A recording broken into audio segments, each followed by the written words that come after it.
Welcome to a very special episode of Pull Up with Myles and Owen. I will go so far as to say this is the biggest episode yet. And we are live in Miami with a McDonald's All-American, an All-ACC first-team member, a WNBA All-Star the last 4 years and counting, All-W second team in 2024, EuroLeague MVP, Olympic gold medalist. I know you saw the 10 points in the fourth quarter. And, of course, Finals MVP, North Philadelphia is in the building. The Eagles won the Super Bowl. And it is my distinct honor to welcome probably my favorite basketball player in the whole world. I love that. Kahleah Copper. Thank you so much for joining us. Thank you for the warmest welcome ever. I'm so glad to be here. Just like talking with you guys, the energy, the vibe. So I appreciate y'all. We are so excited, and I think let's start energy and vibes and not talk about basketball for a second. Lovely. And go back to the Philadelphia Eagles. You were able to leave Miami, go see that game in person. Mm-hmm. What was that experience like for you? It was amazing. I mean, I thought about when I went to Phoenix to see them play the Chiefs 2 years ago, and I was clowning about how we felt leaving the dome at the time. It was just heavy. Everybody talking trash, Chiefs fans talking trash. So to be there again, and I watched Jalen Hurts sit and let the confetti hit him. I'm like, if he ever gets this opportunity again, it's over. And they got back there and they took when we're talking about belt to ass. Y'all might have to cut that, but belt, ass, yes.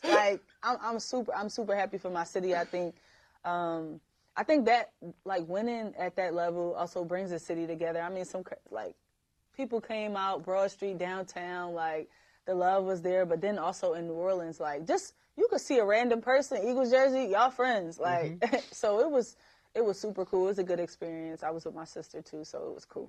And you're also just such a competitor. I always wonder about this with athletes. How do you then sit in the stands for a Super Bowl and hold it together? Because you have no control. Yeah. You've been in championship games, but there you can have some kind of impact on the outcome. You're just there. And obviously that game was not one that you had to stress too far, but in general, how do you kind of experience fandom? You know what? I don't know if you guys get this feeling, but when you're watching a really good and competitive game, when I'm watching last year when I was watching the finals, I felt like I was in it. And that's the competitor, that's the hooper in me where I'm I feel when I start to feel my stomach, I'm yo, I'm not even playing. Or my heart racing, I'm yo, this is crazy. So I mean, I never, like you said, I never felt that at the Super Bowl, but just seeing them be so laser focused on their game plan and just really take advantage of everything, and they were so locked in. I think defensively, I don't think they talked about that enough. We put the ball in the air a little more. I mean, they were locked in on Saquon, but we defensively we were great. Yeah, they the sacks just getting in the back. Just Broad Street bullies. Oh, that was beautiful. Just bullies. And to your point too about the confetti hitting Jalen, his leadership was so incredible, and I even saw a mic'd up of him being the last time we lost, I will never forget that moment, and I knew that we get back here, it's gonna go the other way. I mean, I think just it's very relatable, losing in a big time game, and then hearing for the last 2 years, hearing people tell you that you're not good enough, hearing people tell you that you'll never get back there, but for him to use that fuel as motivation and to get there and then to prove the people wrong. No, it's not always you have to prove people wrong, but when you can, because the disrespect was so loud, it's what better opportunity is to go get you one, and then and I led my team there, so I have so much respect for him for that. And Philly is just a city that embraces champions so well too, and just to be immortalized, to have that moment and champion for life. You're stamped. Once you do that, you get that one. Yes. Nobody can ever take that away from you. You are a winner. It's a beautiful thing. I wanted to talk a bit about Unrivaled since we're here. I guess we should talk about Unrivaled a little bit. It's such an amazing thing to watch it play out in real time, because I think we can forget that in some ways this is still like a startup company. This is brand new. You guys are literally like paving the road as you're walking it, which is such a cool thing. But for that, we already have this like elite production that we're seeing, and the competition, it helps that you bring in the best basketball players from around the world. Yeah. But what, I guess, first off the court was the drive for you, but then also what on the court? Because I know as a downhill player, as an athletic player, that 3-on-3 style is awesome. But what brought you to Miami for this? I think Miami in the winter. I mean, for me, Philly girl, like that weather right now, it's snow out there right now. I don't need to be there right now. So I just say one, for sure, the weather, and then two, just being able to be a part of history. I imagine how players who played in the WNBA those inaugural season, and how they feel now looking at the league. Like, I helped start this, I helped grow this, I was a part of that.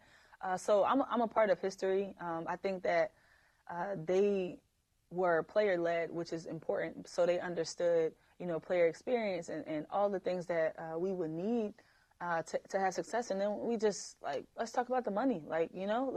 It's big time. So for me, if I have an opportunity to, one, be a part of history, make money, and then be in Miami in the winter, I don't have to go overseas. It's a no-brainer. And then, we talk about 3-on-3, like you said, I want to get down. It's no extra help over there. So, yeah, I think I was like, it can't get any better, than this. And, with anything as a startup, there are kinks. And I think we've been cool. We make a lot of jokes. When something happens, we're inaugural season, and it's kind of a joke, but it's real.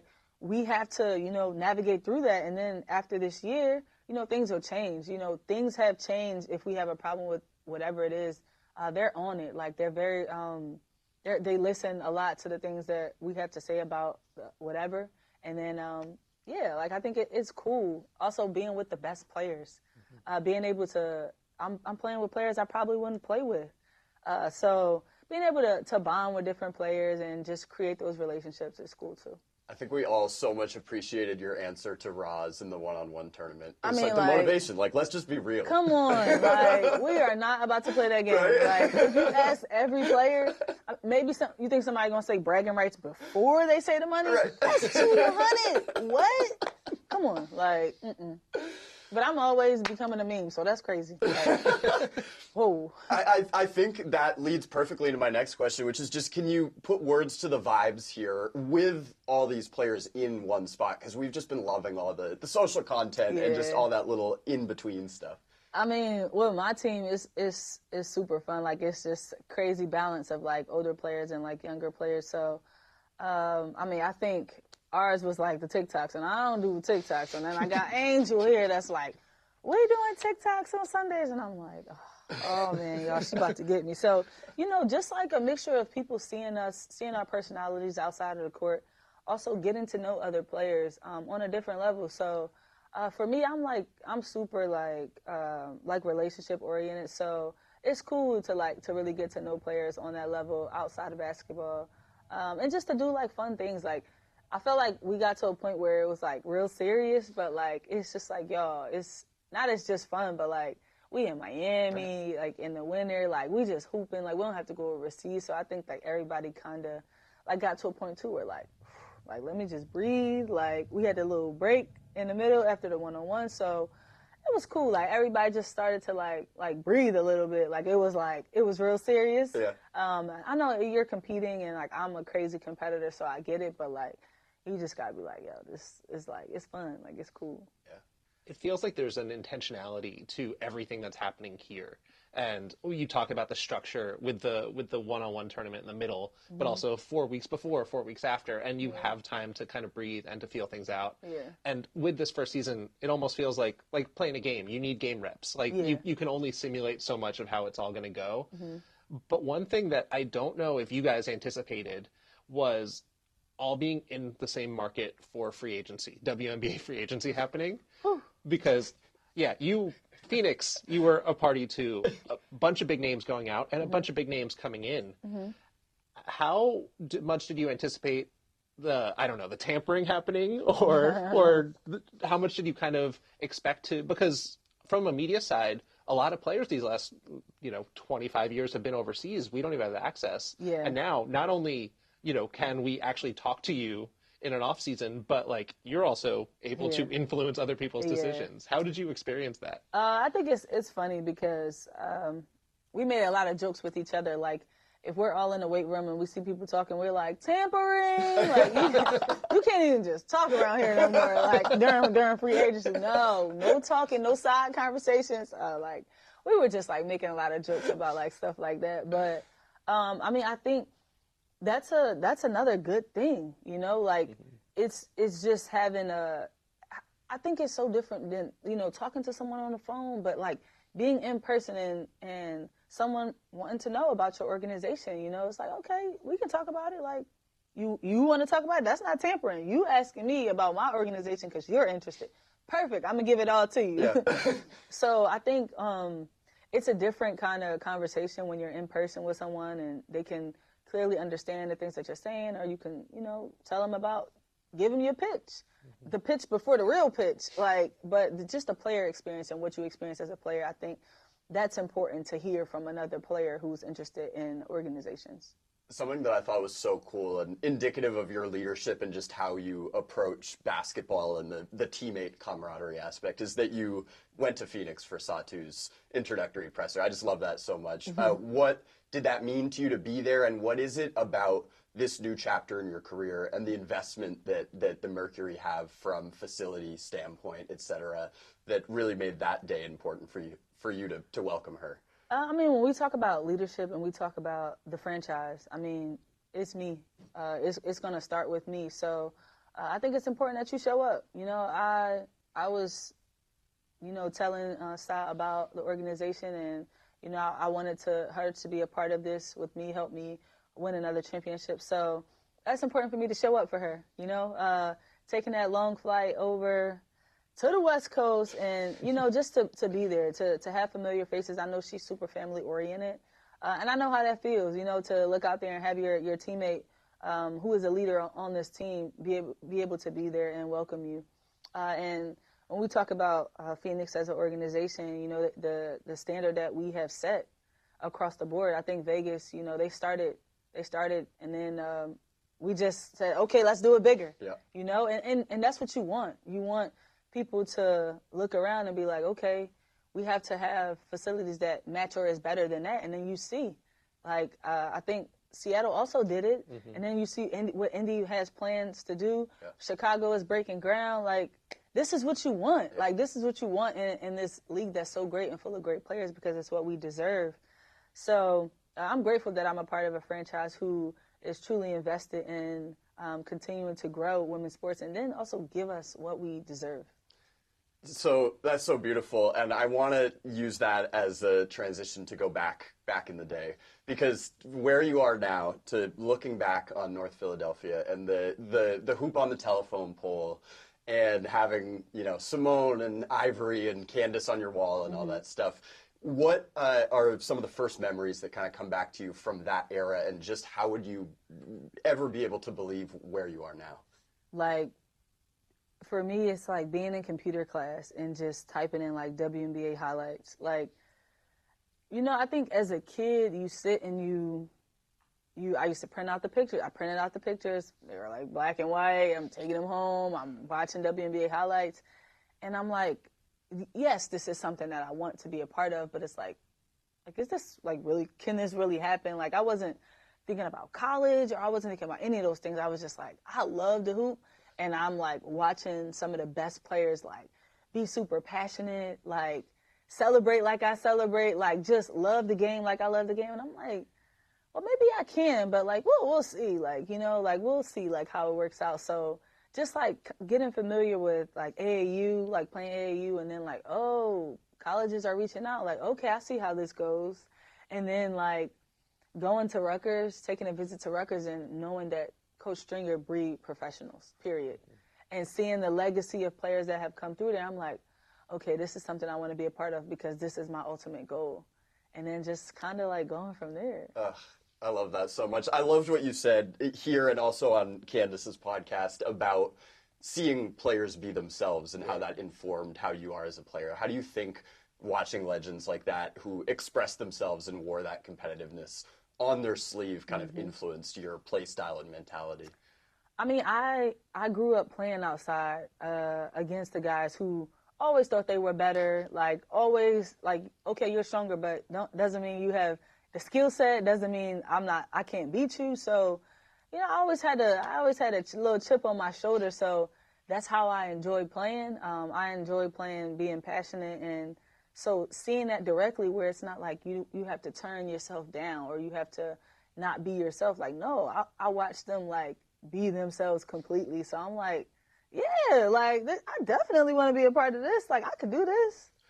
And that brings us to this past summer where a video dropped of you getting the news from Bree that you had made the Olympic team. It certainly made me tear up. How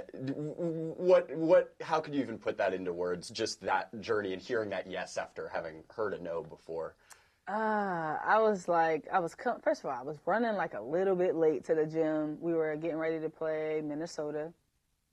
And my GM like meets me in the tunnel, and I'm like, what's going on? There have been a lot of transactions and a lot of things happening, so I'm like, what's going on? So he's like, oh no, I just want to like talk with you about some moves. I'm like, okay, yeah, I know. And then we took a left, and I'm like, we should be taking it right, but I'm like, okay, whatever. We still walking. So I'm like, okay. I literally had no idea. And I walk in the room and I see Bree, and I'm like, oh my goodness, like this is really happening. And I mean, I think like a lot of people have experienced the no, but I think it was 2021 maybe, whenever it was, and it was just like, okay, like it's not like I'm like gonna die, or it's not that serious, but I was like, damn, like I really wanted that. So for me to make that World Cup team and, you know, kind of try to prove myself, and then to just, you know, have no ego or like turn down your pride a little bit, because these are the best players. And I think the committee, they choose the best fit, the best players who can play with other great players. And I think that's the thing that people don't realize. It's not just about you. So for me to be able to, like, when Bree like showed me that jersey, I was just like damn, like it was really like all worth it. Like I wouldn't change, like I always say this, I wouldn't change my process for anything, but like especially that, like to get the no, play in the World Cup, and then a couple years later, like get the big dog call. So I'm super, super proud of myself.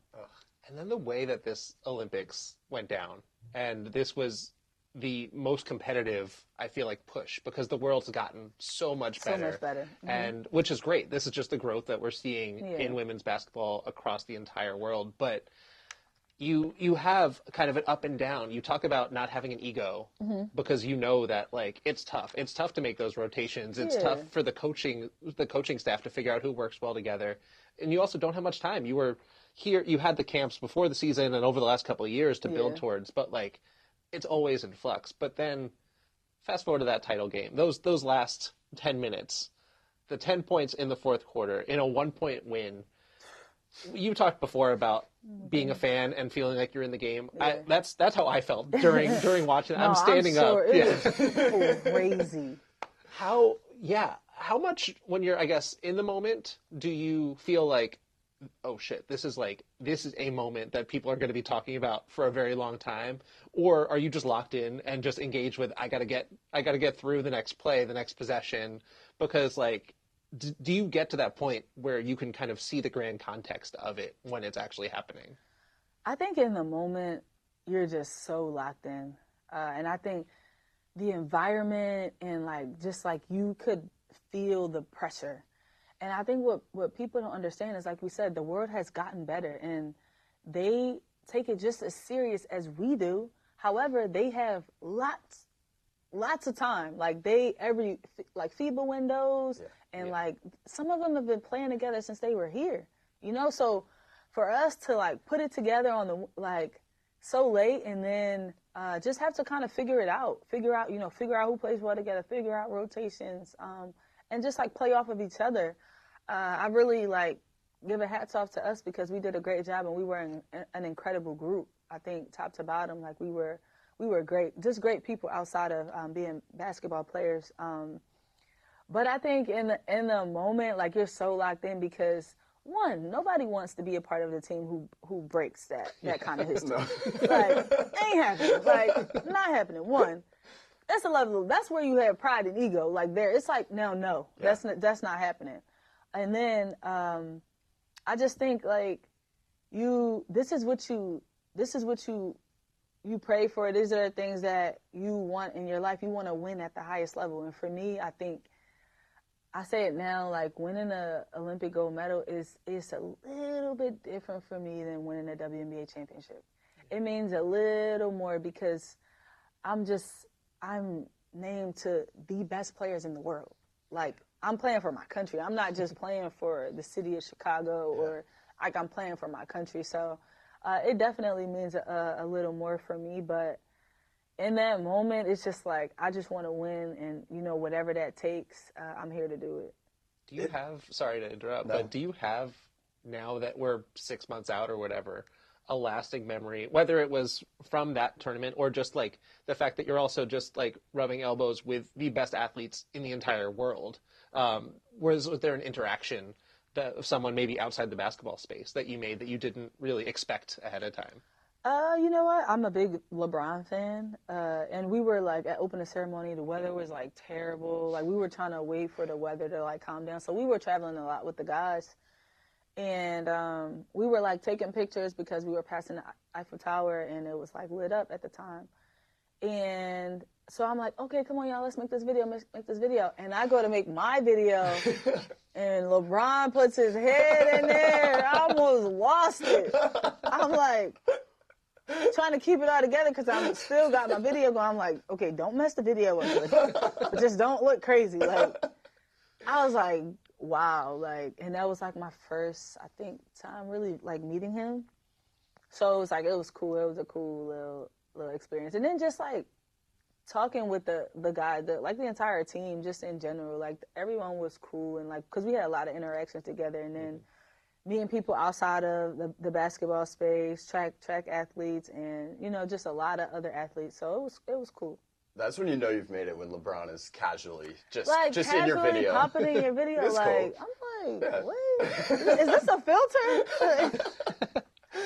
So Myles mentioned the 10 points in the fourth quarter. You said something, I think, on Candace's podcast about preparation meeting opportunity, which I love so much. And your process of, like, writing things down is so, like, as I stare at a bunch of notes that I've written down, it's, like, very much my vibe.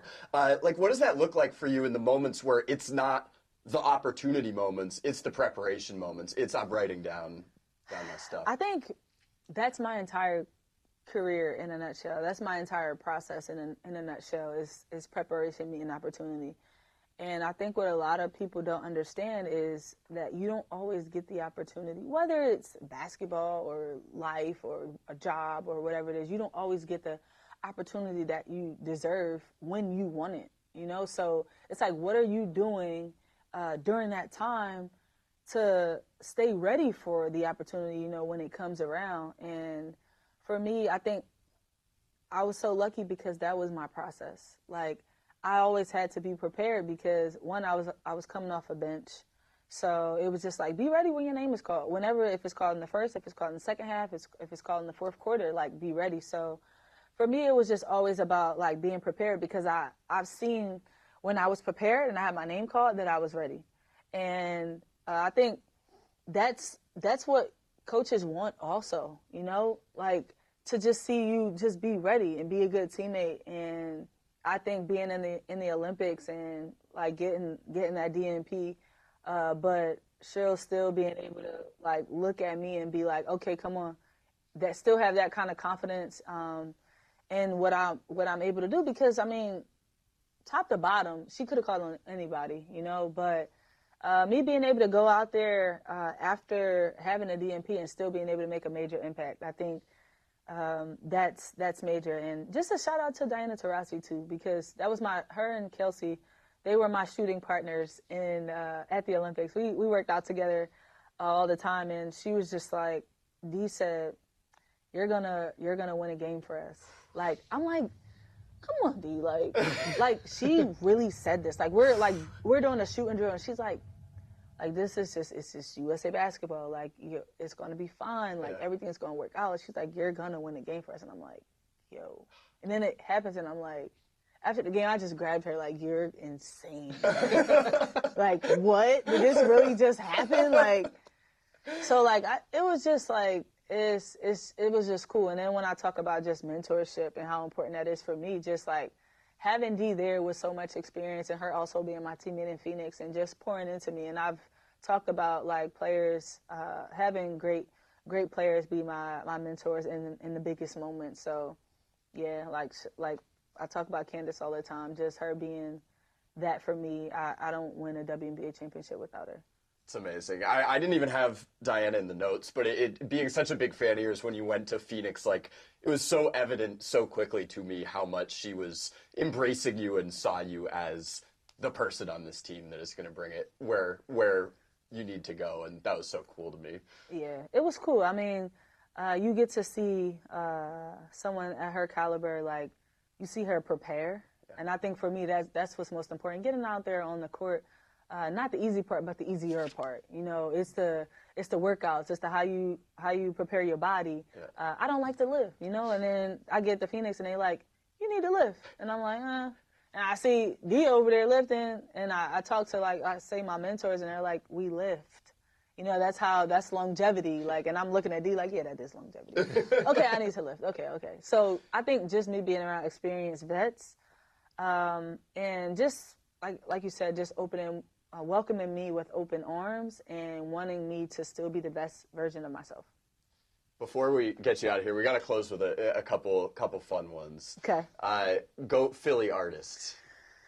GOAT Philly artists. I have to give you one from each genre. Let's say I like Meek. Yeah. Like he's great, and then Jasmine Sullivan. Like iconic. She's just great. Like she's great. I have a less maybe cultured question, but as someone who puts ketchup and mustard on hot dogs myself, I feel like this is a safe space. Yes, this is a safe space. This is a safe space. How do you spend so much time in Chicago where it's like a cultural, like a cuisine faux pas to put ketchup on a hot dog and just stay true to yourself? I mean, like when you a North Philly girl, like you do what you do. Like you don't just step into a room and like just change. Like no, like this is who I am. I'm actually gonna put y'all on something. Y'all might like the ketchup and mustard. I go to Portillo's like ketchup and mustard. Like when I started eating Portillo's, I'm like they looking at me like yes, ketchup and mustard, and you should try it. You never know. Come on. It's incredible. That's all you need. Well, Kahleah, I can't thank you enough, not just for joining us, but just being a fan of yours, for all the moments you've provided me of happiness. Thank you so much. It was great to put a face to the name and the love. Like, it was just great. So thank y'all so much for having me. We appreciate you so much. Thanks, Kahleah. You're welcome.